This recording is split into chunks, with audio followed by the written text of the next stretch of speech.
مدينة دبي الطبية.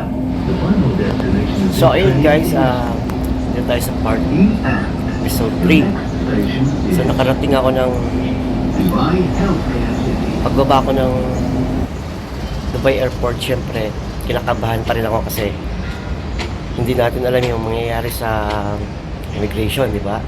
Pagbaba mo ng airport, lalabas ka. Yun, sa awa ng Diyos guys, nakapasok tayo sa Dubai. Tapos nakarating na ako sa bahay ng ate ko. Ang ginawa ko, nag-stay muna ako pansamantala, pahinga ng konti, siguro mga 1 week, kasi kailangan kong i-process yung mga documents ko sa magiging boss ko dun sa Romania, kung makakalusot ba ako directly from Dubai to Romania.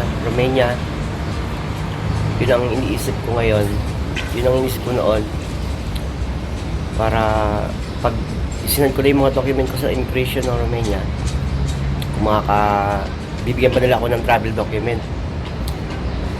So a week yata nag-stay lang ako sa bahay, pahinga ng konti, iniisip yung mga nangyari sa immigration sa Pilipinas. Tapos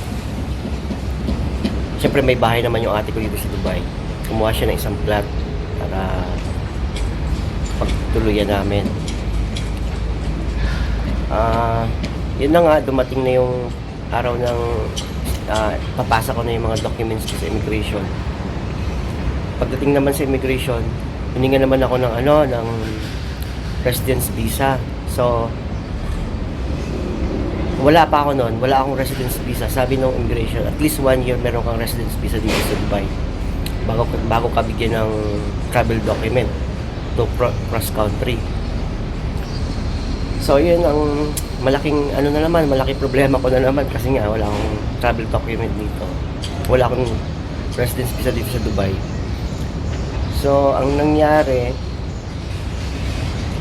kailangan kong maghanap ng trabaho dito or para magkaroon ako ng residence visa. So after 2 months, yan, naghanap ako ng pasukan.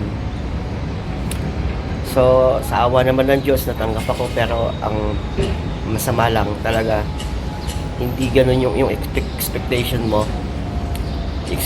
na sahod, na company. Yung company maganda naman.